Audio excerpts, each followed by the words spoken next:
দ্বিতীয় ক্লাসের মধ্যে আমরা মৌলিকভাবে 5টা বিষয়কে সাজিয়েছি। এর মধ্যে 1 নম্বরে আপনারা দেখতেই পাচ্ছেন আমেল, মা'মুল, রফা, নসব, জরের পরিচয়। এবং দ্বিতীয় নম্বরে আমরা আলোচনা করব মুফরাদ, তাসনিয়া এবং জমার পরিচয়। তৃতীয় নম্বর আমরা আলোচনা করব মুজাক্কার এবং মুয়ান্নাসের পরিচয়। চতুর্থ নম্বরে আলোচনা করব মারিফা এবং নাকেরার পরিচয়। পঞ্চম নম্বর আমরা আলোচনা করব মুআরাব এবং মাবনির পরিচয়। একদম ছোট্ট ছোট্ট করে সাজিয়েছি, একটু মনোযোগ দিলে খুব সহজে বুঝে ফেলবো ইনশাআল্লাহ। 1 নম্বর কথা যে আমেল, মা'মুল, রফা, নসব, জরের পরিচয়।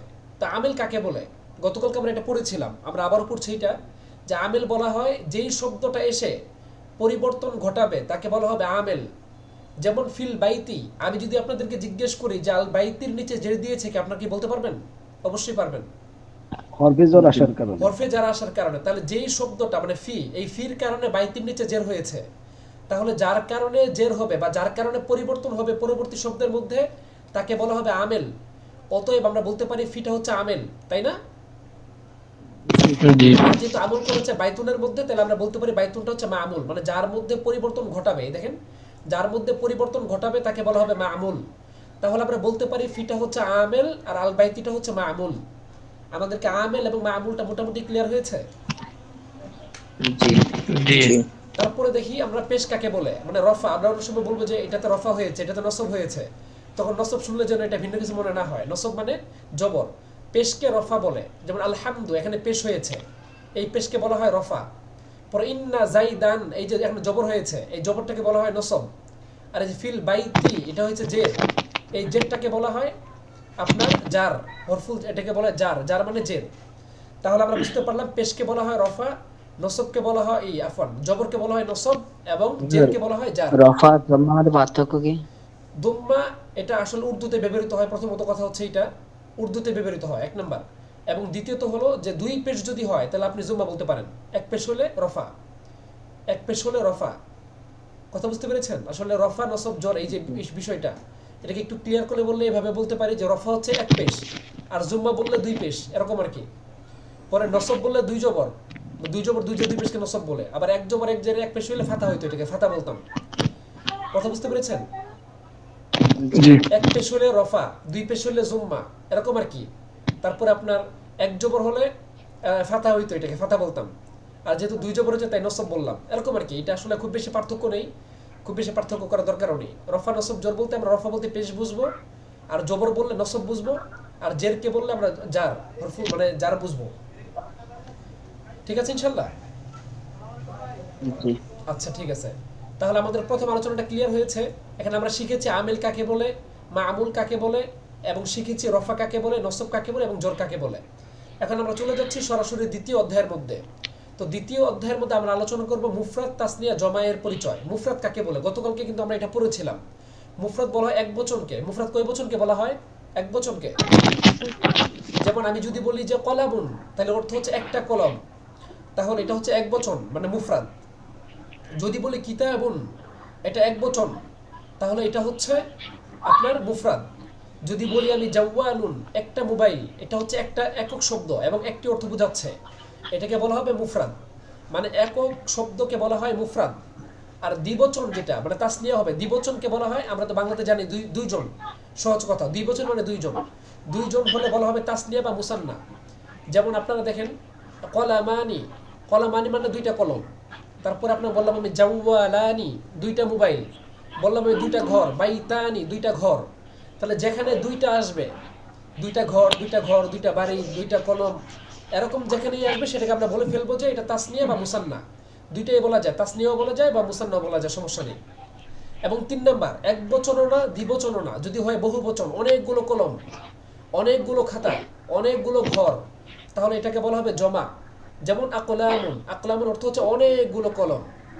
তাহলে আমরা বুঝতে পারলাম যে এক বচন হলে মুফরাদ, দ্বিবচন হলে তাসনিয়া, আর বহু বচন হলে জমা। আমাদেরকে এক বচন, দ্বিবচন, বহু বচনটা ক্লিয়ার হয়েছে? আচ্ছা, তারপরে এখন আমরা জানবো যে বহু বচন কয়েক প্রকারের হয়। এই যে আমরা শিখলাম মাত্র বহু বচন, বহু বচনকে জমা বলে। তো এই বহু বচনটা কয়েক প্রকারের হয়ে থাকে, বহু বচনটা কয়েক প্রকারের হয়ে থাকে। আমাদের একজন অংশগ্রহণ করেছে নতুন করে। আচ্ছা,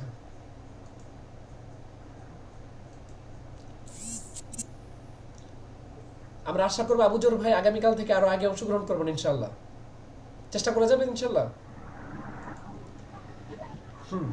দেখেন, তাহলে বলছিলাম বহুবচন। বহুবচন কয়েক প্রকারের হয়ে থাকে। এর মধ্যে দেখেন বহুবচন মানে জমা আর কি।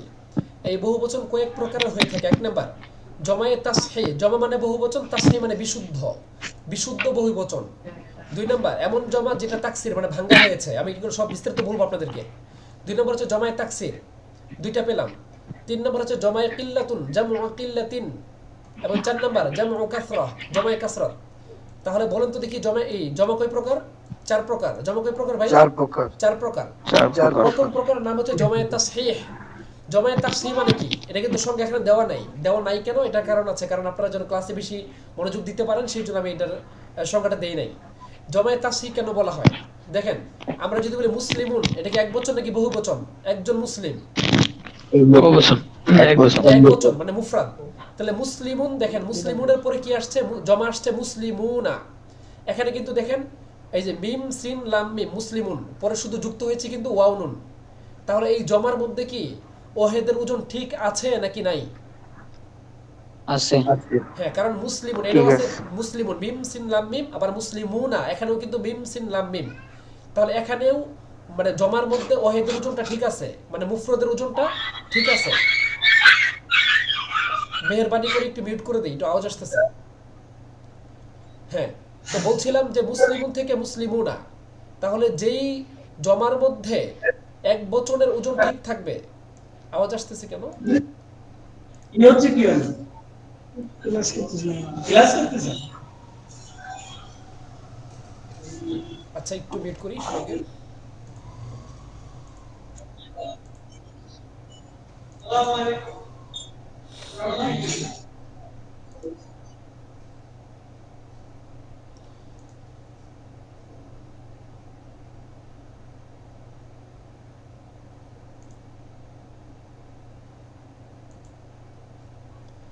সবাই একটু মিউট করে রাখবো, আসলে সচেতনতার বিষয়, একটু গুরুত্বপূর্ণ বিষয়। যখন আমি কথা বলতে বলবো ঠিক ওই সময় কথাটা বলেই রিপ্লাইটা দিয়েই আবার আমরা মিউট করে ফেলবো।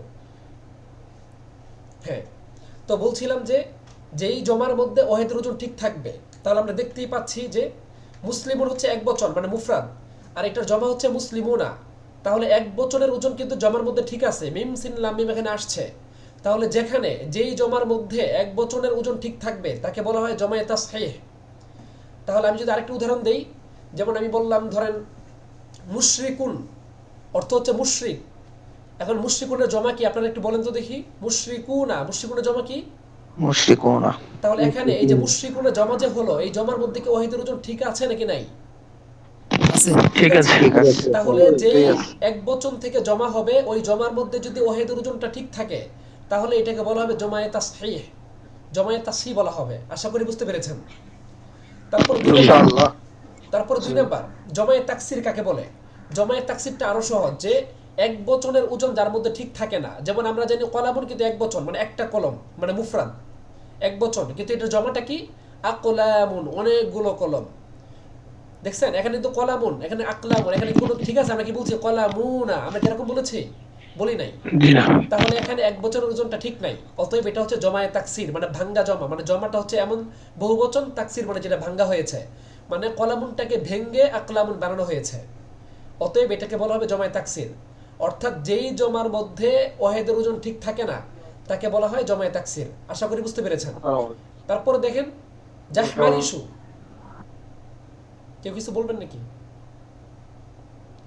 আচ্ছা, তো জাহমারিশু থেকে জাহামিরু, দেখেন জিম হা মিম রশিন, এটা হচ্ছে এক বচন। বহু বচন কি হয়ে গেল? জাহামিরু। এখানে কি কোনোভাবে ওয়াহিদের ওজন ঠিক আছে জাহামিরুর মধ্যে? একটুও কিন্তু ঠিক নেই। দেখতে পাচ্ছেন কিনা? একটু ওজন ঠিক নেই। তাহলে যেখানে ওজন ঠিক থাকবে মুসলিমুন থেকে মুসলিমুনা, সেটাকে বলা হবে জমায়ে তাসহিহ। আর যেখানে ওজন ঠিক থাকবে না তাকে বলা হবে কি? জমায়ে তাকসির। যেমন কলামুন থেকে আকলামুন, জাহমারিশু থেকে জাহামিরু। এখানে কিন্তু দেখেন আপনি জাহমারিশুর সাথে জাহামিরু কোনো সম্পর্ক নাই, মানে ঠিক নাই। এক বচন একরকম, বহু বচন আরেক রকম। অতএব যেই জমার মধ্যে এক বচনের ওজন ঠিক থাকবে না সেটাকে বলা হবে জমায়ে তাকসির। আশা করি ক্লিয়ার হয়েছে। জাহমারিশুন অর্থ কি হুজুর? জাহমের মারিসুর শব্দের শাব্দিক অর্থ কি এটা বলতেছেন? জি। আচ্ছা একটু ওয়েট করে, এটা আমি দেখে দিচ্ছি। আচ্ছা একটু পরে বলছি, এটা পরে দিচ্ছি, এটা দেখেন। আচ্ছা আমি একটু শেষ করি তারপর বলছি। তারপর 3 নাম্বার, একটু ক্লাসটা শেষ করি এটা তারপর বলছি। 3 নাম্বার জমায়ে কিল্লাত। জমায়ে কিল্লাত কাকে বলে? জমায়ে কিল্লাত হচ্ছে যে এমন একটি জমা যেই জমা 3 থেকে 10 এর কম সংখ্যক ব্যক্তি বা বস্তুকে বোঝায়। যেমন দেখেন আমি বললাম আফউলুন এর জমা হচ্ছে আকলুবুন, অর্থাৎ কিলাবুন থেকে আর কি কুকুর। তো কুকুর কয়টা, মানে জমায়ে কিল্লাত মানে কি আগে এটা বলি। জমায়ে কিল্লাত মানে হচ্ছে যে যেই জমাটা 3 থেকে 10 এর কম সংখ্যক ব্যক্তি বা বস্তুকে বোঝাবে। এই যেখানে আমি দাগ দিয়ে রাখছি, অর্থাৎ এমন একটা জমা যেই জমার সর্বনিম্ন সংখ্যা কত 3 এবং সর্বোচ্চ সংখ্যা কত হবে 10। জমায়ে কিল্লাতটা বুঝতে পেরেছেন? মানে সর্বনিম্ন সংখ্যা হবে 3 এবং সর্বোচ্চ এর সংখ্যা হবে 10, এর উপরে যাবে না। 10 না 10-এর কম। হ্যাঁ 10-এর কম আর কি, মানে 10 পর্যন্তই আর কি। 10 পর্যন্ত, 10-এর কম, 10-এর বেশি না। 10 তো মনে হয় না। মানে 10 থাকবে কিনা, মানে 10-এর কম আর কি। তাহলে যেমন তাহলে আমি যদি বলি তাহলে 3 থেকে নিয়ে তাহলে 9 সহ বলতে হবে। 9 পর্যন্ত, হ্যাঁ 9 সহ। 9 সহ বলতে হবে। আচ্ছা মানে 10-এর কম মানে 9 সহ, ঠিক আছে। তাহলে যেই জমাটা 3 থেকে নিয়ে 9 সহ মানে 10-এর কম পর্যন্ত বুঝাবে সেটাকে বলা হবে জমায়ে কিল্লাত। এখন আমরা বুঝতে পারবো কিভাবে যে জমায়ে কিল্লাত কোনটা বা কোনটার অর্থ 3 থেকে নিয়ে 10 পর্যন্ত বা 10-এর কম পর্যন্ত বুঝাবে। তো সেটার জন্য 4টা ওজন দেওয়া আছে। এখানে 4টা ওজন দেওয়া আছে দেখেন। এর মধ্যে একটা ওজন কি হচ্ছে আফউলুন আকলুবুন। একটা ওজন কি একটু বলবেন? আফউলুন আকলুবুন অর্থ হচ্ছে কুকুর, ঠিক আছে। জি। আকলুবুন মানে কুকুর। কয়টা কুকুর তাহলে বলেন তো দেখি একটু আপনারা, কুকুর কয়টা হবে এখানে? 3টা। হ্যাঁ সর্বনিম্ন 3টা 3টা। বানাবে। 3টার উপরে। হ্যাঁ সর্বনিম্ন 3টা এবং 10-এর নিচে মানে 9টা হতে পারে, 7টা হতে পারে। তাহলে আমি যদি রাস্তার মধ্যে 7টা কুকুর দেখি, তাহলে আমি যদি আপনাদেরকে বলি যে রাআইতু আকলুবান আল ইয়াউম ফি তারিক, আমি আজকে রাস্তায় কুকুর দেখেছি, তাহলে আপনারা কি বুঝতে পারবেন যে 3টার বেশি কুকুর 3-এর দেখেছে এবং অধিক। 10-এর কম দেখেছে, তাই না? জি। আচ্ছা তাহলে এটা হচ্ছে জমায়ে কিল্লাত। আরেকটা ওজন হচ্ছে আফআলুন। দেখেন এটা হচ্ছে ওজন। এর এর আমরা এর উদাহরণ দিচ্ছি কি আকওয়ালুন। আফআলুন, আকওয়াল মানে কি কথাবার্তা, মানে কিছু কথা আর কি। কথাটা হয়তো বা আমরা 10টা কথা বলেছি বা নয় আমরা 10-এর কম কথা বলেছি, 9টা অথবা 3টার উপরে। এটা হচ্ছে আরেকটা ওজন আকওয়ালুন। তারপর 3 নম্বর ওজন আফইলাতুন, এর ওজন হচ্ছে আহদিয়াতুন মানে জুতা। জুতা হিদাউন থেকে, হিদাউনের জন্য আহদিয়াতুন জুতা। তাহলে জুতা কয়টা? 3টার বেশি 9টার কম। 3টার বেশি 9টার ধরো 10টার কম। হ্যাঁ তারপর 4 নম্বর ওজন ফিইলাতুন, এর ওজন হচ্ছে গিলমাতুন মানে গোলাম। ফিইলাতুন এর ওজন কি গিলমাতুন মানে গোলাম, মানে গোলামুনের জমা গিলমা মানে বালক আর কি, গোলাম। তাহলে আমরা বুঝতে পারলাম যে এমন একটা জমা আছে যেই জমাকে বলা হয় জমায়ে কিল্লাত, এবং এই জমাটা 3 থেকে 10-এর কম সংখ্যক ব্যক্তি বা বস্তুকে বুঝাবে। এর ওজন হচ্ছে 4টা আফউলুন আকলুবুন আফআলুন আকওয়ালুন আফইলাতুন আবিনাতুন মানে আহদিয়াতুন ফিইলাতুন গিলমাতুন। আসলে উদাহরণ অনেক কি দেওয়া যায় আহদিয়াতুন আবিনাতুন আকওয়ালুন আফআলুন, এরকম উদাহরণ আপনারা আরো বানিয়ে নিতে পারবেন। তো এটা আমরা যখন ইজারা করব, ইজারা করাবো তখন আমরা সেটা আসবে ইনশাআল্লাহ। তাহলে আপনি একটু বলবেন জমায়ে কিল্লাতের ওজন কয়টা একটু বলবেন সবাই। 4টা। 4টা। তাহলে আপনারা যে একটা উদাহরণ দেন তো দেখি আমাকে। ফিইলাতুন এটা আমরা ওজন তো দিয়েছি গিলমাতুন, আপনারা কি নিজে থেকে একটা উদাহরণ দিতে পারবেন? চেষ্টা করা যায় কিনা একটু দেখেন তো। আপনারা নিজে থেকে একটা উদাহরণ দেওয়ার চেষ্টা করেন যেটা আপনাদের জানা আছে। আমরা তো একটু কিতাআতুন। হ্যাঁ কিতাআতুন কি বলেছেন আপনি? কিতাআতুনটা হবে না, কারণ এটা একবচন, কারণ এটা জমা নিয়ে আসতে হবে।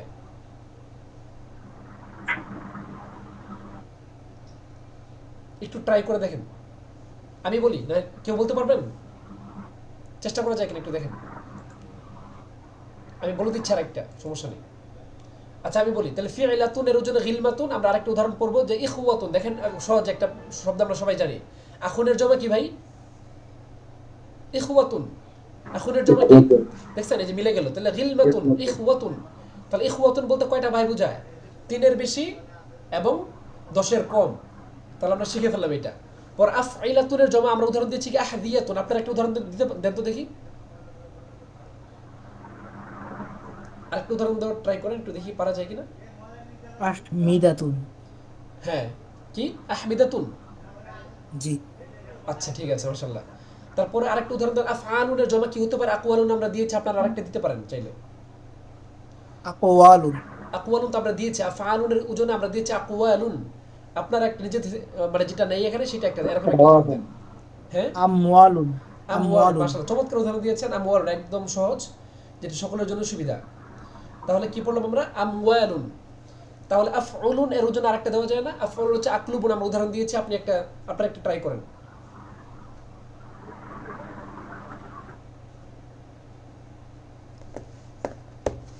আকলুবুনের ওজনে আরো দেওয়া যায় কিনা? আরেকটা দেওয়া যায়? আমি বলি, আমরা বলি শাহরুনের জমা কি? জরুরুন। আশহুরুন। দেখেছেন, এই যে মিলে গেল, আকলুবুনের ওজন আশহুরুন। তাহলে আমরা বুঝতে পারলাম যে জমা কিল্লাতের ওজন হচ্ছে 3 থেকে 3-এর বেশি এবং 10-এর কম। উদাহরণ পেয়েছি আমরা আফউলুনের ওজন আকলুবুন, আফআলুনের ওজনে আকওয়ালুন, আফঈলাতুনের ওজনে আহদিয়াতুন, ফি'লাতুনের ওজনে গিলমাতুন। এরকম আমরা আরো যত জমা পাবো, আমরা এই সমস্ত জমাকে জমা কিল্লাতের মধ্যে অন্তর্ভুক্ত করব ইনশাআল্লাহ। আশা করি ক্লিয়ার হয়েছে আপনাদের কাছে ইনশাআল্লাহ। তারপরে 4 নাম্বার জমায়ে কাসরাত। জমায়ে কাসরাত মানে কি? এটা আরো সহজ, যেটা 10-এর বেশি বুঝাবে। মানে এমন একটা জমা যেই জমাটা 10-এর বেশি বুঝাবে, 10-এর ঊর্ধ্ব সংখ্যক ব্যক্তি বা বস্তুকে বুঝাবে। যেমন মাসাজিদু মানে অনেকগুলো মসজিদ, এটা কিন্তু 3-এর বেশি মসজিদ এরকম না, 3-এর বেশি তো অবশ্যই, মানে 10-এরও বেশি। পরে কিতাবুনের জমা কুতুবুন, এখানে অনেকগুলো বই। এখানে আপনি বলতে পারবেন যে এটা কিন্তু 3টা বইও হতে পারে, আবার 10টা বইও হতে পারে এরকম। কিন্তু সাধারণত কুতুবুন বললে অনেকগুলো বই বুঝাবে, মানে যেটা 10-এর বেশি। তবে আমি যদি 5টা বই দেখি, তাহলে আমি কিন্তু এখানে কুতুবুনি বলবো। কথা বুঝতে পেরেছেন? মানে জমায়ে কাসরাতের মধ্যে 10-এর অধিক তো বুঝাবেই, এখানে 10-এর কমও থাকতে পারে, সম্ভাবনা আছে। তবে জমায়ে কিল্লাতের মধ্যে কখনোই 10-এর বেশি যাবে না। এটা হচ্ছে মূলত পার্থক্য। কারণ আমি যদি 3টা বই দেখি, তাহলে আমি কি বলবো? কুতুবুনি বলবো, তাই না? বা 4টা বই দেখলে আমরা কি বলবো? আর বা অত কুতুব, আমরা তো এইভাবে আর বলবো না, ভেঙে ভেঙে তো বলবো না। আমরা বলবো যে 5টা বই থাকলে হুনাকা কুতুব, এখানে কিছু কিতাব আছে, বা হুনাকা বা আদুল কুতুব, আমরা এইভাবে বলতে পারি। তাহলে মৌলিকভাবে আমরা শিখতে পারলাম যে জমা হচ্ছে মূলত 4 প্রকার: জমায়ে তাসহিহ, জমায়ে তাকসির, জমায়ে কিল্লাত, জমায়ে কাসরাত। জমায়ে তাসহিহ বলা হয় যেই জমার মধ্যে এক বচনের ওজন ঠিক থাকে। জমায়ে তাকসির বলা হয় যেই জমার মধ্যে এক বচনের ওজন ঠিক থাকে না। জমায়ে কিল্লাত বলা হয় যা 3-এর বেশি 10-এর কম সংখ্যক ব্যক্তি বা বস্তুকে বোঝায়। আর জমায়ে কাসরাত বলা হয় যা 10-এর ঊর্ধ্ব সংখ্যক ব্যক্তি বা বস্তুকে বোঝায়। আপনাদের কি জমার আলোচনাগুলো মোটামুটি ক্লিয়ার হয়েছে কিনা একটু জানাবেন সবাই। ঠিক। জি জি। আচ্ছা, ক্লিয়ার তো হয়েছে, তবে আমার মাথায় একটা জিনিস আইছে, এটা যদি মানে বলি তো মনে হয় আর 5 জনের জন্য একটু উপকার হয়। হ্যাঁ অবশ্যই অবশ্যই অবশ্যই, আমরা তো পরামর্শ চাই। হ্যাঁ বলেন। মানে কিল্লাত, কলিলুন মানে তো এমনি কম, আর জমা কম মানে কি? জামউ জমা যখন কিল্লাতিন, হ্যাঁ মানে অল্পের জমা, মানে মানে এটাও জমা, তবে জমাটা অল্প বুঝাবে আর কি। জি এটা হচ্ছে জি তোমার জি, জমা, মুজাফিলাই। হ্যাঁ জমা মানে কম মানে কি? জমা তো জমাই, আর জমা কম মানেই ধরা লাগবে মানে 3 থেকে 10 হ্যাঁ, পর্যন্ত, আপনি ভালো মানে কথা 9 বলেছেন। পর্যন্ত। হ্যাঁ হ্যাঁ, মানে জমা আমরা যদি যদি শুধু জামউ কিল্লাতিনের অর্থের দিকে তাকাই, তাহলে কিন্তু আমরা বুঝতে পারবো যে এটা 3-এর বেশি 10-এর কম। কারণ এই জমউ কিল্লাতিন মানে হচ্ছে এমন জমা যেটা অল্প বুঝাবে। আর কাসির, হ্যাঁ কাসিরাতুন মানে তো অনেক, অনেক, হ্যাঁ রাইট মানে রাইট, হ্যাঁ এটা একটা তখন মৌলিক ওইদিকে বিষয়। তাকান। হ্যাঁ, এই জন্য সবাই যদি আমরা যদি সবাই জামউ কিল্লাতিন এই শব্দের অর্থের দিকে তাকাই, তাহলে আমাদের আর সংজ্ঞা মুখস্থ করতে হচ্ছে না, তাই জি না? পরে জামউ কাসরাতিন, আমরা যদি এই শব্দের দিকে তাকাই, তাহলে আমাদের আর সংজ্ঞা মুখস্থ করতে হচ্ছে না। আমরা কিন্তু জামউ কাসরাতিন মানে হচ্ছে অনেক বড় বড় জমা, মানে যেটা 10-এর বেশি বুঝাবে, তাই না?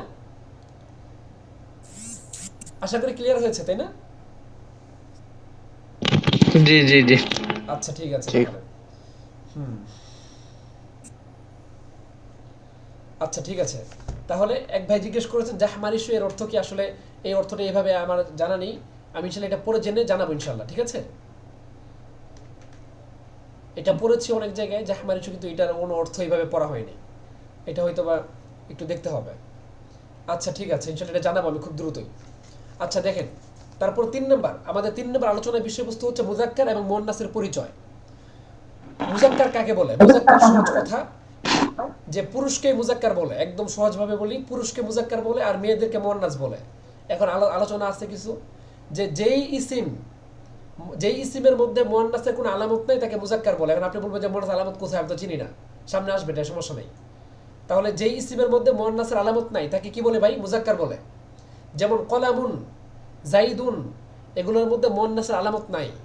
এখন আমাদেরকে মুয়ান্নাস আলামত চিনতে হবে, তাহলে আমরা সামনে চলে যাই। দেখেন, তো যেই ইসিমের মধ্যে মুয়ান্নাসের আলামত আছে তাকে বলা হয় মুয়ান্নাস। এখন আমাদেরকে জানতে হবে যে মুয়ান্নাসের আলামত কি কি।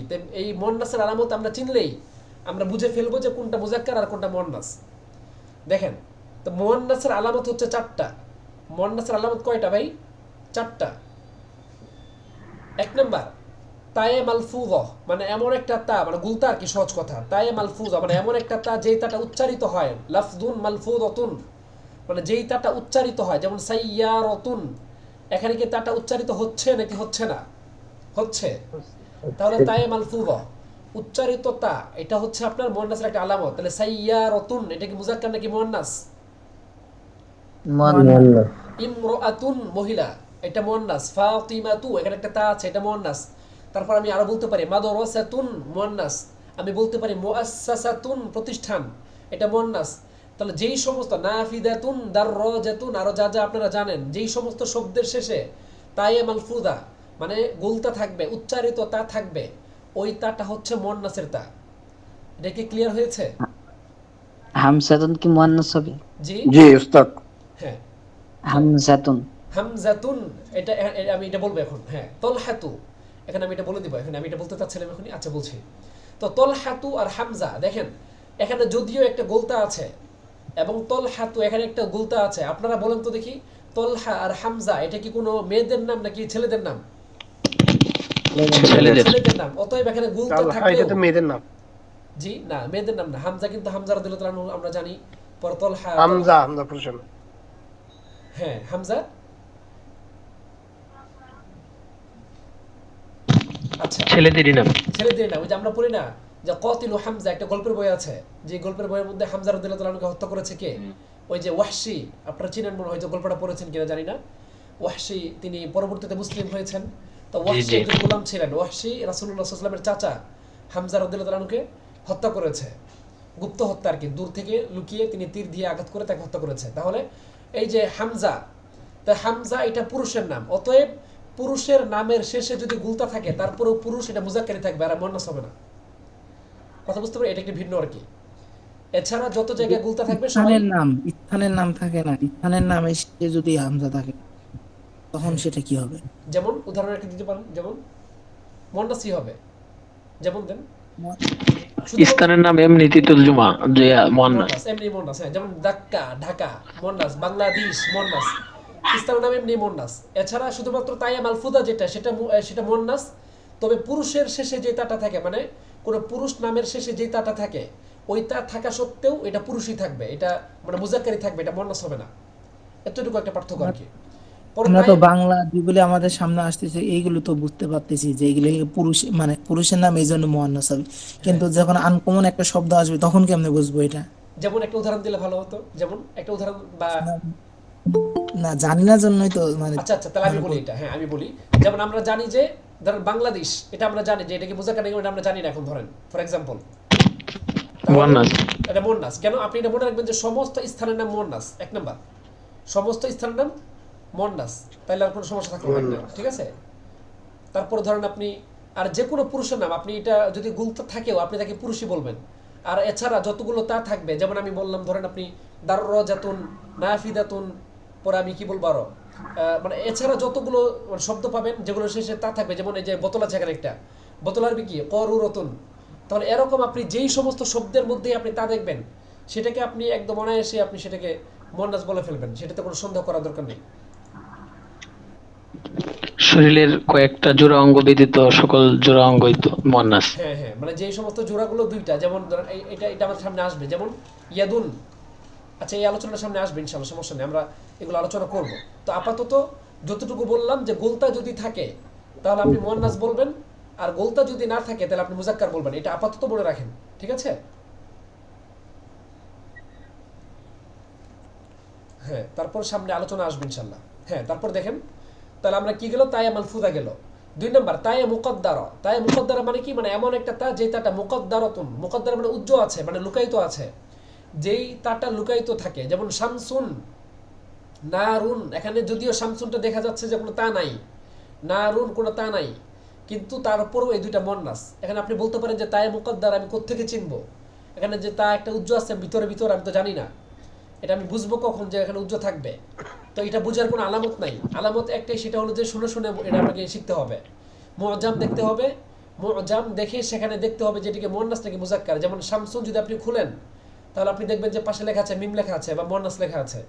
আপনি যদি নারুন খুলেন দেখবেন যে মুয়ান্নাস আছে।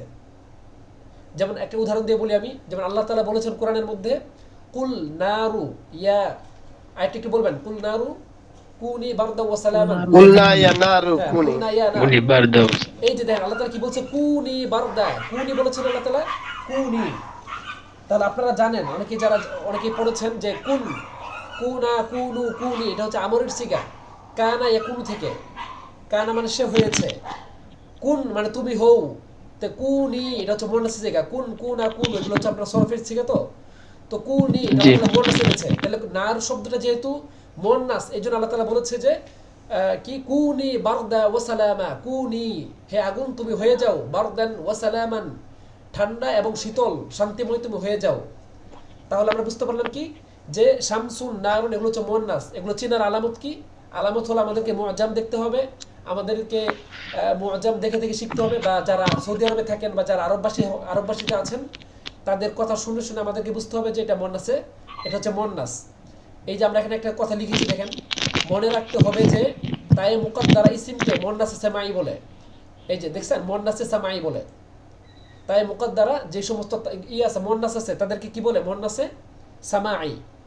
আর এই মুয়ান্নাসে সামাই চেনার আলামত একটাই কি, যে আপনাকে যারা আরববাসী তাদের বক্তব্য শুনতে হবে, তাদের বক্তব্য শুনে বুঝতে হবে।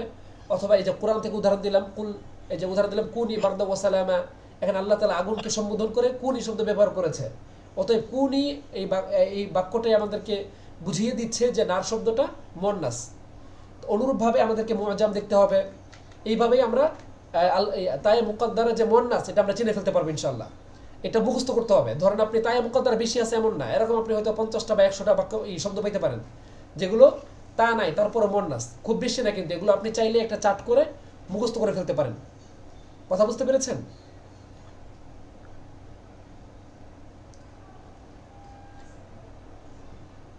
তাহলে হুজুর তায়ে মাকসুরা এটা মানে চেনা খুব কষ্টকর, মানে শুনে শুনে মুখস্থ করতে হবে। হ্যাঁ, রাইট। শুনে শুনে মুখস্থ করতে হবে, পরে পরে মুখস্থ করতে হবে। এটা মুআজ্জাম দেখে দেখে মুখস্থ করতে হবে, এটা চেনার কোনো উপায় নাই। তবে এতটুকু আগে বলি যে পরে তাই মুকাদ্দারা খুব বেশি নাই, খুবই অল্প। এটা আপনাকে একটা চার্ট করতে পারেন, একটা খাতার মধ্যে আপনি লিখতে পারেন যে কি কি তাই মুকাদ্দারা হতে পারে। এটার জন্য কিছু বই আমরা সাজেস্ট করতে পারবো হয়তো, বা সেটা আমি ইনশাল্লাহ দেখি চেষ্টা করি যে কোন আপনাদেরকে তাই মুকাদ্দারার একটা লিস্ট দিতে পারি কিনা। ঠিক আছে ইনশাল্লাহ, আমি চেষ্টা করবো ইনশাল্লাহ। তাহলে আপনাদের জন্য একটু সহজ হয়ে যাবে ইনশাল্লাহ। আচ্ছা, তাহলে আমাদের দুইটা গেল। 3 নাম্বার আলিফে মাকসুরা। যেই সমস্ত আপনি দেখবেন যে আলিফে মাকসুরা মানে হচ্ছে যে এমন একটা আলিফ যে আলিফটা ছোট্ট, মানে যেমন খারা জবর মুসা, এই যে খারা জবর যেটা, এই আলিফটাকে বলা হয়। অনেকক্ষণ পরে একজন অংশগ্রহণ করতে চাচ্ছে, মুহাম্মদ আলী। আচ্ছা, ওনাকে এক দিয়ে দিলাম। হ্যাঁ, তো বলছিলাম কি বললাম যে খারা জবর যেটা সেটাকে বলা হয় আলিফে মাকসুরা। যেমন লাইলা, এই যে লাইলার মধ্যে একটা খারা জবর আছে নাকি নাই? আছে। অতএব এটা হচ্ছে মুয়ান্নাস। দুনিয়া, যদি আমি দুনিয়াটা আলিফ দিয়ে লিখছি, এখানে আলিফ দিয়ে লেখা হয় সবসময়, কিন্তু আমি আলিফ দিয়ে না লিখে যদি ইয়া দিয়ে লিখতাম, ইয়া দিয়ে সরাসরি উপরে খারা জবর দিতাম, তাহলে এটা কিন্তু কি হতো? আলিফে মাকসুরাই হতো। মানে এমন আলিফ যেটা ছোট্ট আলিফ, মানে খারা জবর আর কি, খারা জবর খারাজের খারা উল্টা পেশ, এটাকে বলা হয় আলিফে মাকসুরা, খারা জবর যেটা। তার খারা জবর যেখানেই থাকবে সেটা হচ্ছে মুয়ান্নাস। যেমন লাইলা, দুনিয়া। এখন ব্যতিক্রম কি? ওই পুরুষের নাম ব্যতীত। যেমন মুসা, এখানে খারা জবর আছে নাকি নাই? মুসা আছে। পরে ঈসা, এখানেও খারা জবর আছে। কিন্তু আমরা তো স্পষ্টই জানি যে মুসা আলাইহিস সালাম, ঈসা আলাইহিস সালাম এগুলো হচ্ছে এই পুরুষের নাম। অতএব পুরুষের নাম ছাড়া আপনি যেখানেই দেখবেন যে খারা জবর হচ্ছে, আপনি সুন্দর করে বলে ফেলবেন যে এটা মুয়ান্নাস। যেমন হুবলা অর্থ গর্ভবতী। তাহলে এই যে খারা জবর আসতেছে, খারা জবর যেখানেই আসবে আপনি বলে ফেলবেন যে এটা হচ্ছে মুয়ান্নাস, মানে আলিফে মাকসুরা। খারা জবরকে কি বলা হয়? আলিফে মাকসুরা। আলিফে মাকসুরা যেখানেই আসবে আপনি বলবেন কি? পুরুষের নাম ছাড়া বলে ফেলবেন মুয়ান্নাস। তাহলে আমরা লাইলা, দুনিয়া, হুবলা এগুলোকে কি বলবো? মুয়ান্নাস বলবো। আর মুসা, ঈসা এখানে যদিও খারা জবর আছে, কিন্তু আমরা সেগুলোকে মুয়ান্নাস বলবো না, কারণ সেগুলো তো স্পষ্ট পুরুষের নাম, আমরা এটা জানি, তাই না? মুসার জন্য সিফাত কি ব্যবহার হবে, মুয়ান্নাস না মুযাক্কার? জি, আবার একটু বলবেন। মুসার জন্য কি সিফাত ব্যবহার হবে? ও, মুসার জন্য অবশ্যই মুযাক্কার শব্দ ব্যবহার করবেন আপনি। অবশ্যই মুযাক্কার শব্দ ব্যবহার করবেন, কারণ এটা মুসা শব্দটাই মুযাক্কার। এটা যদিও খারা জবর আছে, কিন্তু খারা জবর থাকলে এটা মুয়ান্নাস হবে না। কারণ এই যেহেতু নামটা যেহেতু পুরুষের নাম হওয়ার কারণে তার সিফতটাও পুরুষই হবে। এখন হয়তো বা ইখতিলাফ থাকতে পারে যে শব্দের বিবেচনায় এটাকে মুয়ান্নাস ব্যবহার করা বা এটা হতে পারে। যেমন আমরা ধরেন যে নাসু। জি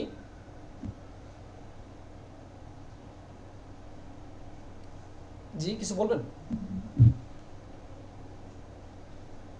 আচ্ছা ঠিক আছে, তাহলে তা লাইলা দুনিয়া হুবলা এরকম যখনই আমরা দেখবো আলিফে মাকসুরা ছোট্ট ছোট্ট আলিফ, আমরা বলে ফেলবো এটা মুয়ান্নাস। শুধুমাত্র পুরুষের নামগুলো ছাড়া, মুসা ঈসা এই নামগুলো ছাড়া আমরা বলে ফেলবো সেগুলো মুয়ান্নাস। তারপর 4 নাম্বার আলিফে মামদুদা। আলিফ মানে আলিফ, মামদুদাতুন মানে যেটাকে টানা হয়েছে, মানে বড় আলিফ। যেমন আমি বললাম হামরাউ, এই যে দেখেন এখানে একটা আলিফ আছে টান দিয়ে, আবার এখানে একটা হামজা আছে, মানে আলিফের পরে যদি হামজা থাকে সেটাকেই বলা হয় আপনার আলিফে মামদুদা। হামরাউ অর্থাৎ লাল, জারকাউ মানে সবুজ। তাহলে এই যে আমরা শব্দগুলো পাচ্ছি কি, মানে যেই সমস্ত আলিফের পরে আমরা হামজা পাবো, একটু বলবেন যেই সমস্ত আলিফের পরে আমরা কি পাবো, আলিফ এবং হামজা একসাথে থাকবে, সেটাকে কি বলা হবে? আলিফে মামদুদা। এবং আলিফে মামদুদা হচ্ছে মুয়ান্নাস। আচ্ছা, তাহলে জারকা মানে হচ্ছে নীল, ঠিক আছে? হামরা মানে হচ্ছে লাল, জারকা এটা হচ্ছে আজরকুনের জমা, জারকা মানে হচ্ছে নীল। তাহলে আমরা বুঝতে পারলাম যে যেই সমস্ত আলিফ এবং হামজা একসাথে থাকবে তাদেরকে বলা হবে আলিফে মামদুদা, এবং আলিফে মামদুদা হচ্ছে মুয়ান্নাস। অতএব আমরা বলবো হামরাউ এটা মুয়ান্নাস, জারকাউ এটা হচ্ছে মুয়ান্নাস। এরকম আরো যত উদাহরণ আছে সবগুলোকে আমরা মুয়ান্নাস বলে ফেলবো। তাহলে আমরা শিখলাম যে তাহলে মুয়ান্নাসের আলামত কয়টা কি বলবেন? মুয়ান্নাসের আলামত কয়টা? 4টা। তাই মালফুজা, তাই মুকদ্দারা, আলিফে মাকসুরা, আলিফে মামদুদা। আপনারা তো আলিফে মাকসুরা বুঝতে পেরেছেন, আলিফে মামদুদা বুঝতে পেরেছেন, তাই মালফুজা বুঝতে পেরেছেন, কিন্তু তাই মুকদ্দারটা মুখস্থ করতে হবে। ইনশাআল্লাহ আমি চেষ্টা করবো আপনাদেরকে তাই মুকদ্দার একটা চার্ট দেওয়ার জন্য। আপনারা সেটা মুখস্থ করে ফেলে আপনাদের জন্য অনেক বেশি ইজি হয়ে যাবে ইনশাআল্লাহ।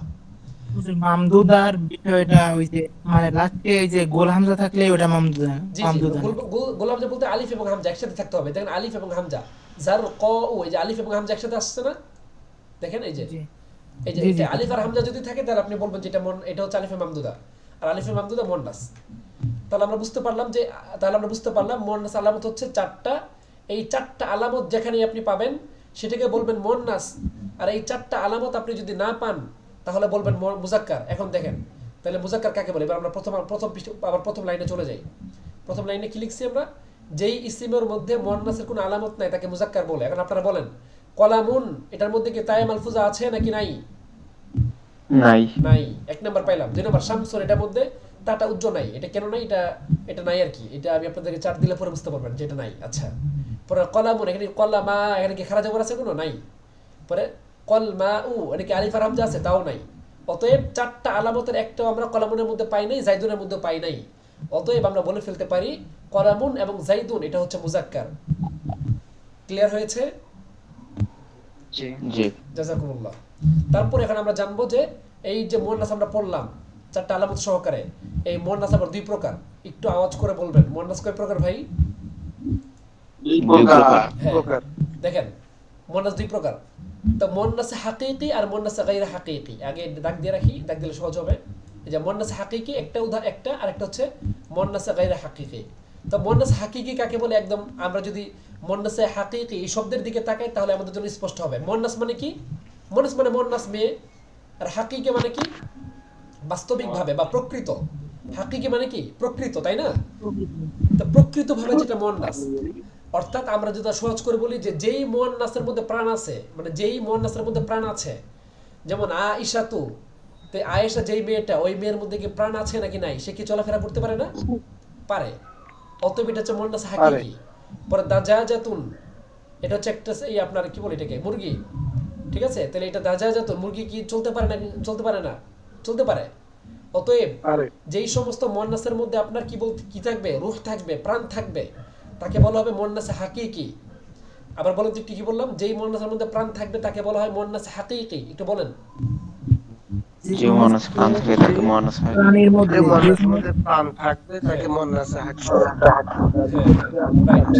তাহলে বলেন তো দেখি, আমরা যদি বলি পাখি তয়রুন বা তয়রতুন দুটোই বলা যায়, সমস্যা হয় না। তো এরকম আমরা যেই সমস্ত শব্দ পাবো, যেমন আমি যদি বলি না কতুন মানে কি ভাই? উটনি। না কতুন মানে কি? উটনি। উটনি। তাহলে এটা কি মুজাক্কার নাকি মুয়ান্নাস? মুয়ান্নাস হাকিকি না মুয়ান্নাস গায়রে মুয়ান্নাস হাকিকি? মুয়ান্নাস হাকিকি। হাকিকি। কেন? এটার মধ্যে প্রাণ আছে।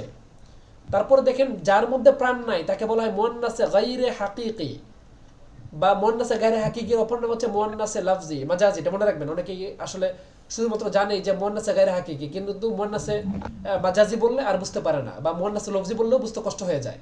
এই জন্য মনে রাখবেন যে মুয়ান্নাসে গায়রে হাকিকির অপর নাম মুয়ান্নাসে মাজাজি, আর মুয়ান্নাসে গায়রে হাকিকির আরেকটা নাম হচ্ছে মুয়ান্নাসে লফজি। এই তিনটার একই জিনিস। যেমন আমি যদি বলি, উদাহরণ দিই যে মাদ্রাসাতুন, আপনারা বলেন তো দেখি মাদ্রাসার মধ্যে প্রাণ আছে নাকি নাই? নাই। প্রাণ যেহেতু নাই, এটা মুয়ান্নাসে গায়রে হাকিকি। কলাম সুয়াতুন, টুপি, এটার মধ্যে প্রাণ আছে নাকি নাই? প্রাণ নাই। নাই। অতএব এটা হচ্ছে মুয়ান্নাসে গায়রে হাকিকি বা মুয়ান্নাসে মাজাজি অথবা মুয়ান্নাসে লফজি। তাহলে আমরা বুঝে ফেললাম যেই সমস্ত প্রাণীর মধ্যে প্রাণ থাকবে তাকে বলা হবে মুয়ান্নাসে হাকিকি, আর যেই সমস্ত প্রাণীর মধ্যে প্রাণ থাকবে না তাকে বলা হবে মুয়ান্নাসে গায়রে হাকিকি। আশা করি ক্লিয়ার হয়েছে। তাহলে এখন আমরা এটা কেন শিখলাম, কেন শিখবো, এটা সামনে আসবে ইনশাআল্লাহ। কারণ আমি এমনভাবে সাজাচ্ছি যে এই প্রাথমিক পড়াগুলো মনে রাখলে সামনের ক্লাসগুলো সহজ হয়ে যাবে। আমরা শুধু এখানে পরিচিতগুলো জানছি, সামনে আবার এটা আসবে যে মুয়ান্নাসে হাকিকি হলে কি হবে, গায়রে হাকিকি হলে কি হবে, এটা সামনে আসবে। অতএব এখন এই বিষয় নিয়ে খুব বেশি একটা প্যারা নেওয়ার কিছু নেই। শুধু শিখে রাখেন যে মুয়ান্নাসে হাকিকি হচ্ছে প্রাণ থাকলে মুয়ান্নাসে হাকিকি, আর যদি প্রাণ না থাকে তাহলে মুয়ান্নাসে গায়রে হাকিকি। আচ্ছা, এখন আমরা চতুর্থ বিষয় নিয়ে আলোচনা করব।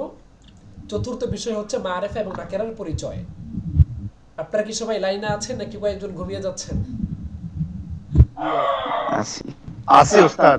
যাক, খুবই ভালো। আসলে আপনাদের অ্যাক্টিভিটি আমাকে অনেক বেশি অনুপ্রাণিত করবে, মাঝে মধ্যে সাড়া দিবেন। আমি আসলে একটু বেশি প্রশ্ন করি এই কারণে যেন আপনারা আছেন কিনা, কারণ অনলাইনে ক্লাসের মধ্যে স্বাভাবিকভাবেই কি বলে উস্তাদ আলোচনা করবে, কয়েকজন গিয়ে খাবার খাবে, কয়েকজন গল্প করবে বা অন্য কিছু দেখবে, স্বাভাবিকভাবে এটা হচ্ছে বাস্তবতা।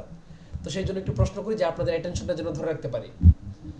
যাই হোক, আমাদের গুগল মিটের ক্লাস চলবে আরো 10 মিনিট, তারপর এটা আবার অটোমেটিক বন্ধ হয়ে যাবে। তো 5 মিনিটের মধ্যে আমরা মারিফার আলোচনাটা করে তারপর ইনশাআল্লাহ আমরা নতুন একটা লিংক দিব আপনাদেরকে। দেখেন, মারিফা এবং নাকেরার পরিচয়। তো মারিফা কাকে বলে এটা আপনারা কিন্তু সবাই জানেন। মারিফা মানে নির্দিষ্ট। একটু বলবেন আমাকে, মারিফা মানে কি? নির্দিষ্ট। আর নাকেরা মানে হচ্ছে অনির্দিষ্ট। কথা শেষ। তাহলে মারিফা কাকে বলে? যেই ইসিম নির্দিষ্ট ব্যক্তি, বস্তু বা অন্য কিছুকে বুঝাবে তাকে মারিফা বলে। আমি একটু দাগ দিয়ে রাখি এখানে। তাহলে যেই ইসিমটা নির্দিষ্ট ব্যক্তি, বস্তু বা অন্য কিছুকে বুঝাবে তাকে বলা হবে মারিফা। যেমন জাইদুন, আপনারা বলেন তো দেখি, জাইদুন বললে আমরা কি খালেদকে বুঝি নাকি জায়েদকেই বুঝি? জায়েদকে বুঝি। তাহলে যেই শব্দটা নির্দিষ্ট ব্যক্তি, বস্তু বা নির্দিষ্ট কোনো কিছু বুঝায় তাকে বলা হয় মারিফা। তাহলে আপনারা বলেন তো দেখি, জাইদুনটা কি মারিফা নাকি মারিফা নয়? মারিফা। বাস, কথা শেষ। তারপর হচ্ছে আর মারিফা 7 প্রকার। মারিফা কয় প্রকার ভাই? এটা মুখস্থ করতে হবে হুবহু। মারিফা 7 প্রকার। মারিফা 7 প্রকার, খুবই গুরুত্বপূর্ণ পড়া। জমির, এক নম্বর হচ্ছে জমির। জমির মানে সর্বনাম। আমরা বাংলাতে বলি না আমি তুমি, আমরা তোমরা, সে তারা, আমরা বাংলাতে পড়েছি না এইভাবে। তো এটা হচ্ছে মানে সর্বনাম। আরবিতে যে সর্বনামটা আছে, যেমন আমি আরবি কি আনা, তুমি আরবি কি আনতা, আমরা আরবি কি নাহনু। আমাদের এই জমিরের চারটা সামনে আসবে ইনশাআল্লাহ। এটা নিয়ে আমি এখানে শুধু প্রকার দিয়েছি, কোনো চার্ট দেই নাই। চার্ট চলে আসবে ইনশাআল্লাহ আগামীকাল। আমরা আগামীকাল শুধু মুখস্থ করব, ক্লাসে কিছু মুখস্থ করে ফেলবো আর বাকিটা ক্লাসের বাইরে মুখস্থ করব। তো আজকে শুধু আপনারা এতটুকু বুঝেন যে জমিরটা হচ্ছে মারিফা। জমির মানে কি বললাম? সর্বনাম। সর্বনাম কি কি? আমি, তুমি, আমরা, তোমরা, সে, তারা, এগুলো হচ্ছে সর্বনাম। যেমন আনা, নাহনু, কা, কুম। আনা মানে আমি, নাহনু মানে আমরা, কা মানে তুমি, কুম মানে তোমরা, আনতা মানে তুমি, আনতু মানে তোমরা, আনতুন মানে তোমরা সকল মহিলা। তাহলে এই সমস্ত যতগুলো সর্বনাম আছে দুনিয়াতে, সমস্ত সর্বনাম কি হবে ভাই? মারিফা। কি হবে? মারিফা। তারপরে আপনি বলবেন সর্বনাম হুজুর কয়টা, কতগুলো? এগুলো সামনে আসবে ইনশাআল্লাহ। কালকের ক্লাসে আমাদের এটা আসবে। আমরা চাচ্ছি যে একসাথে যদি আমি এখন দিয়ে দিতাম যে আনা, নাহনু, আনতা, আনতুম, আনতুম, তাহলে আপনি কি সর্বনামই আমরা বুঝবো নাকি আমরা মুখস্থই করবো? এটা আমাদের প্যারা হয়ে যাবে। এই জন্য আমরা আপাতত শুধু মানে জেনে যাচ্ছি যে মারিফা কয় প্রকার। একদম বেসিকলি যেন 7টা মারিফা আমাদের মাথার মধ্যে সেট আপ থাকে। আগামীকালকে ইনশাআল্লাহ আমরা 7টা কি কি সেটা সহ জেনে যাবো ইনশাআল্লাহ। ঠিক আছে? দেখেন, তাহলে 1 নম্বর জমির। জমির হচ্ছে মারিফা। যেমন আনা, নাহনু, কাকুম, এগুলো হচ্ছে মারিফা। 2 নম্বর আল আ'লাম। আ'লাম মানে হচ্ছে নাম। তাহলে সমস্ত নাম, দুনিয়াতে যত নাম আছে সবগুলো হচ্ছে মারিফা। যেমন রশিদু, রশিদুন মারিফা। ফাতিমাতু, আয়েশাতু, খাদিজাতু, এরকম যতগুলো নাম আছে দুনিয়াতে সব মারিফা। পর 3 নম্বর আল আসমাউল ইশারাতু, মানে ইসমে ইশারা। ইসমে ইশারা মানে কি? এই এদিকে আসো, এই ছেলে, বা এটা, সেটা, উহা, ইহা, এই যে আমরা বলি না যে ওই যে উহা একটি কলম, ইহা একটি বই, এই যে উহা ইহা, এটা হচ্ছে ইসমে ইশারা, মানে যে শব্দগুলো দিয়ে ইঙ্গিত করা হয়, যে শব্দগুলো দিয়ে কি করা হয়, ইঙ্গিত করা হয়, এগুলোকে বলা হয় ইসমে ইশারা। আর ইসমে ইশারা হচ্ছে কি, ইসমে ইশারা হচ্ছে মারেফা, ইসমে ইশারাও কি মারেফা। তারপরে ইসমে ইশারা কি দিয়ে আমরা উদাহরণ দিচ্ছি এখানে, হাদা আর দালিকা। আমরা ইনশাআল্লাহ আগামীকালকে ইসমে ইশারার 4টা পেয়ে যাব। 4 নাম্বার আল আসমাউল মাউসুলা। আসমায়ে মাউসুলা কি? আসমায়ে মাউসুলা হচ্ছে কোনো ব্যক্তির মানে ইকে বোঝায়। যেমন আমি বললাম যে আজকে এমন একজন ব্যক্তি আমাদের বাড়িতে এসেছে যাকে আমি 2 দিন আগে দেখেছিলাম। এই যে যাকে যে বললাম, ঠিক আছে, যাকে বা যিনি, যেটা, যে, এই যে এগুলো আমরা যে বলি না, এগুলো কথার মধ্যে যে আজকে আমি এমন একজন ব্যক্তিকে প্রহার করেছি যে এলাকার মধ্যে সব থেকে নেতৃস্থানীয় ব্যক্তিত্ব। তাহলে এই যে, যিনি, যাকে, এগুলো হচ্ছে আল আসমাউল মাউসুলা। বুঝতে পেরেছেন আসমায়ে মাউসুলাটা? যে, যিনি, যাকে, তাকে, এই যে আমরা বলি না, এগুলো হচ্ছে আসমায়ে মাউসুলা। সহজ কথা। আরবিতে একটা উদাহরণ দিচ্ছি, আল্লাযী। আগামীকালকে ইনশাআল্লাহ আমরা আল আসমাউল মাউসুলার পরিপূর্ণ 4টাও পেয়ে যাব, কোনো সমস্যা নেই। পরে 5 নাম্বার আল মুআররাফু বিল আলিফি ওয়াল লাম, মানে যে কোনো শব্দের শুরুতে আল মুআররাফ মানে মারিফা বানানো হয় বিল আলিফি ওয়াল লামি, আলিফ এবং লামের মাধ্যমে। অর্থাৎ দেখেন আল করিয়াতু, করিয়াতুন মানে কি ভাই? গ্রাম। করিয়াতুন মানে কি? গ্রাম। তাহলে করিয়াতুনের শুরুতে কি আসছে? আলিফ আর লাম, আল করিয়াতু। তাহলে আলিফ আর লাম দ্বারা আমরা করিয়াতুনকে এখন মারিফা বানিয়ে ফেলেছি। অর্থাৎ আগে ছিল করিয়াতুন একটা গ্রাম, এখন আমি যখন বললাম যে আল করিয়াতু, তখন একটা নির্দিষ্ট গ্রাম হয়ে গেছে, হয়তো সেটা আমার গ্রাম বা আপনার গ্রাম। বুঝতে পেরেছেন এটা? তার মানে যে কোনো আপনি এটা মনে রাখবেন যে কোনো শব্দের শুরুতে যদি আলিফ লাম আসে, আপনি বলবেন যে এই শব্দটা মারিফা। তাহলে আল মাদরাসাতু এটাও মারিফা, আল মাসজিদু এটাও মারিফা, আদ-দীনু এটাও মারিফা। তাহলে যতগুলো শব্দের শুরুতে আপনারা দেখবেন আলিফ লাম আছে, আপনারা কি বলবেন? সেটাকে মারিফা বলবেন। কি বলবেন? মারিফা। কি বলবেন? মারিফা। হ্যাঁ। পরে গতকালকে যে আমরা মুজাফ মুজাফ ইলাইহি পড়েছিলাম, যদিও অনেকের একটু প্রশ্ন থেকে গিয়েছিল, সমস্যা নেই। তো এই যে মুজাফ মুজাফ ইলাইহি যদি হয়, তাহলে আপনি মনে রাখবেন সেটাও মারিফা। মুজাফ মুজাফ ইলাইহি যদি হয় সেটাও কি মারিফা। মুজাফ মুজাফ ইলাইহি হইলে সেটাও কি হবে? মারিফা। আর মাত্র 5 মিনিট আছে, তারপর আমাদের অটোমেটিক ক্লাস স্টপ হয়ে যাবে। আমরা তাড়াতাড়ি আরেকটা লিংক দিচ্ছি আপনাদেরকে। তারপরে দেখেন কি বললাম, যে যদি মুজাফ মুজাফ ইলাইহি হয় তাহলে সেটাও মারিফা। যেমন দেখেন কিতাবুকা, কিতাবুকা মানে কি ভাই? তোমার কিতাব। তো এই যে কিতাবুনটাকে আমরা কাফের দিকে মুজাফ করেছি, মানে সম্পৃক্ত করেছি। আমি কিন্তু আবার এতটুকু বুঝেন যে একটা বইকে আমি আপনার সাথে সম্পৃক্ত করলাম। এখন কি বললাম? আপনি আর বই। আমি বললাম কি আপনার বই। তাহলে দুইটার মধ্যে একটা সম্পর্ক তৈরি হলো না এখন একটা, যে আপনার বই। তাহলে এটা হচ্ছে মুজাফ মুজাফ ইলাইহি। পরে কিতাবু রশিদিন, কিতাব একটা শব্দ, রশিদুন আর একটা শব্দ, আমি যুক্ত করে কি বললাম? কিতাবু রশিদিন, রাশেদের বই। তাই এটা মুজাফ মুজাফ ইলাইহি। অনুরূপভাবে কিতাবু হাদা এই বই, কিতাবুল্লাযী যেই বই, কিতাবুল মাদ্রাসা মাদ্রাসার বই। মানে এই যে যখনই দেখবেন আপনারা সম্পৃক্ত হচ্ছে, যেমন আমি বললাম ঘরের দরজা, মসজিদের জানালা, তারপরে বললাম প্রতিষ্ঠানের শিক্ষক, তারপর ছাত্রের বই। মানে যেখানে দেখবেন যে আপনি একটা র আসতেছে দুইটা বাক্যের মধ্যে, ছাত্রের বই, মাদ্রাসার কিতাব, মাদ্রাসার পাঠাগার, তারপরে শিক্ষকের কলম, যখনই দেখবেন যে বাংলা দুটি শব্দের মধ্যে একটা র আসতেছে, তখনই আপনি বুঝবেন যে এখানে মুজাফ মুজাফ ইলাইহি হয়েছে। আর মুজাফ মুজাফ ইলাইহি এটা হচ্ছে মারিফা। তাহলে কিতাবুকা আমরা এটাকে মারিফা বলবো, কিতাবু রশদিন এটাও মারিফা, কিতাবু হাদা এটাও মারিফা, কিতাবুল্লাযী এটাও মারিফা, কিতাবুল মাদরাসাতি এটাও মারিফা। আগামীতে আমাদের মুজাফ মুজাফ ইলাইহির বিষয়টা আরো বেশি স্পষ্ট হবে, কারণ আমরা এমন একটা অধ্যায় নিয়ে আসতেছি যে অধ্যায়ের মধ্যে কোন কোন কারণে মুজাফ মুজাফ ইলাইহি হয় সেটা আমরা বলবো। অতএব মুজাফ মুজাফ ইলাইহি নিয়ে খুব বেশি একটা পেরেশান হওয়ার কিছু নেই। তাহলে 5টা পেলাম, 6টা পেয়ে গেলাম। 7 নাম্বার আল মুআররাফু বিন নিদা, এটাও মারিফা। যেমন আমি বললাম যে একজন ব্যক্তি হেঁটে যাচ্ছে রাস্তা দিয়ে, আমি তাকে বললাম এই ব্যক্তি এদিকে আসেন, বা বললাম না হেই, আমরা ডাক দিই না অনেকভাবে, বলি না এই, বিভিন্নভাবে আমরা ডাক দিই, আমাদের অভ্যাস যাদের যেরকম। তো ইয়া মানে কি, একজন লোক হেঁটে যাচ্ছে, আমি তাকে কি বললাম? ইয়া রজুল, হে ব্যক্তি। এই যে আমি তাকে ইয়া দিয়ে ডাক দিলাম, অতএব আগে রজুলটা কি ছিল বলেন তো? নাকিরা নাকি মারিফা? নাকিরা ছিল, কারণ এটার মধ্যে কিন্তু দেখেন কিচ্ছু নাই, না এটা জমির, না এটা ইসমে ইশারা, না এটা কোনো নাম, না এটা ইসমে মৌসুল, এটা কিচ্ছু না। অতএব নাকিরা শব্দের শুরুতে যখন ইয়া হরফের মধ্যে চলে আসছে, মানে ইয়া মানে হে ব্যক্তি, অতএব এখন নির্দিষ্ট হয়ে গেছে। দেখেন আপনি বাজারে যাচ্ছেন, তো 5 জন লোক হেঁটে যাচ্ছে, আপনি মাঝখান থেকে 5 জন লোকের মধ্যে কি বলেন? একজনকে বলেন হে ব্যক্তি। আপনি যে ব্যক্তি আপনার দিকে তাকাইলো সেই তো নির্দিষ্ট হয়েছে, তাই না? বা রাস্তা দিয়ে যাচ্ছে একজন, আপনি বলেন এই এদিকে আসেন, এখানে তো অন্য একজন দুইতলা থেকে যে দুইতলায় বসবাস করে সে তো আর নেমে আসবে না, রাস্তাতে যে যাচ্ছে সেই আসবে। অতএব যদিও রজুলুনটা নাকেরা, কিন্তু ইয়াটা এসে এটাকে কি করে ফেলেছে, মারিফা করে ফেলেছে। তাহলে আমরা 7টা মারিফা পেলাম। মারিফা কয়টা পেলাম ভাই? 7টা। 7টা। সর্বশেষ এই 7টা মারিফা যদি আপনি না পান তাহলে সেটা হচ্ছে নাকেরা। তাহলে যেই ইসিমটা অনির্দিষ্ট ব্যক্তি বা বস্তুকে বোঝাবে তাকেই বলা হবে নাকেরা। তাহলে আমাদের কি মারিফা এবং নাকেরার বিষয়টা মোটামুটি ক্লিয়ার হয়েছে? জি। আলহামদুলিল্লাহ।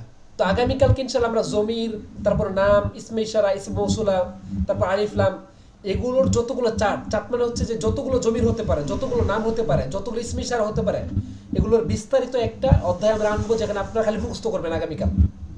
তো মুখস্থ করে ফেললে মাথার মধ্যে থাকবে যে জমির কয় প্রকার, জমির 5 প্রকার। কি কি? আনা, নাহনু, আনতা, আনতুম, আনতুম, আনতি, আনতুম, আনতুনা, হুয়া, হুমা, হুম, ইয়া, হুমা, হুন্না, কাকুমা, কুম, কিকুমা, এইভাবে আপনারা মুখস্থ করে ফেলবেন। যেমন আপনাদের মাথা সব সেটআপ হয়ে থাকবে। তাহলে আজকে আমাদের মাথায় এতটুকু কিন্তু সেটআপ হয়েছে যে মারিফা হচ্ছে 7 প্রকার, ঠিক না? এটা কিন্তু সেটআপ হয়েছে, মারিফা 7 প্রকার, এবং নাকেরা হচ্ছে মারিফা না হইলে নাকেরা, বাস। এটা কিন্তু আমাদের একদম মানে একদম ক্লিয়ার হয়েছে, তাই না? বাস। জাযাকুমুল্লাহ। আজকে আমাদের জন্য ক্লাস এতটুকুই থাকবে। 3 সেকেন্ডের মধ্যে কল কেটে যাবে। জি, ক্লাস কেটে যাবে যেহেতু, তাহলে আজকে আমাদের ক্লাস এতটুকুই থাকবে, এবং ক্লাস 10:59 বেজে গিয়েছে, ক্লাসের সময়টাও শেষ। যদি কারো প্রশ্ন থাকে তাহলে ইনশাআল্লাহ করতে পারেন। কেটে যাচ্ছে নাকি আবার? আচ্ছা, আরেকটা ক্লাস আছে, করে ফেলবো নাকি?